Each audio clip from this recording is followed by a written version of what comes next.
اللہ الرحمن الرحیم الحمد للہ رب العالمین والصلاة والسلام علی سید الانبیاء والمرسلین وعلی آلہ واصحابہ اجمعین من عاد لی ولیا فقد آذنتہ بالحرب۔ شان اولیاء بزبان انبیاء صلی اللہ تعالی علیہ وسلم۔ حضرات محترم آقا علیہ السلام کی بارگاہ اقدس میں ایک صحابیہ رسول نے عرض کی، یا رسول اللہ صلی اللہ تعالی علیہ وسلم، اللہ تعالیٰ کے ایسے ولی کون ہیں جن پر نہ کوئی خوف ہے اور نہ کوئی غم ہے؟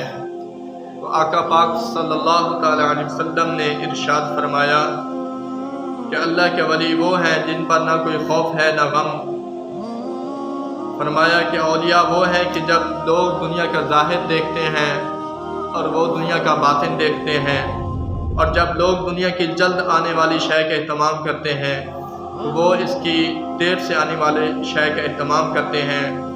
وہ دنیا کی ہر اس چیز کو ختم کر دیتے ہیں جس کے متعلق انہیں خوف ہو تو وہ انہیں ختم کر دے گی، اور دنیا کی ہر اس چیز کو چھوڑ دیتے ہیں جس کے متعلق انہیں معلوم ہو کہ عن قریب وہ انہیں چھوڑ دے گی۔ دنیا کے عطیات میں سے کوئی چیز ان کے آڑے آئے تو وہ اس کو چھوڑ دیتے ہیں، اور اس کی رفعتوں میں سے کوئی چیز انہیں دھوکہ دے تو وہ اسے ترک کر دیتے ہیں۔ دنیا ان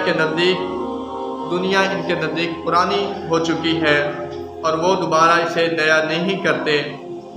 دنیا ان کے سامنے ویران ہو چکی ہے، دنیا ان کے نزدیک پرانی ہو چکی ہے، وہ اسے نیا نہیں کرنا چاہتے۔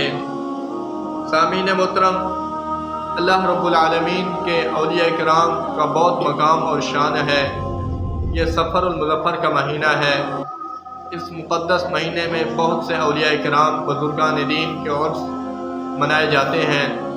بالخصوص حضور سیدی داتا گنج بخش علی حجویری، حضور سیدی اعلیٰ حضرت امام احمد رضا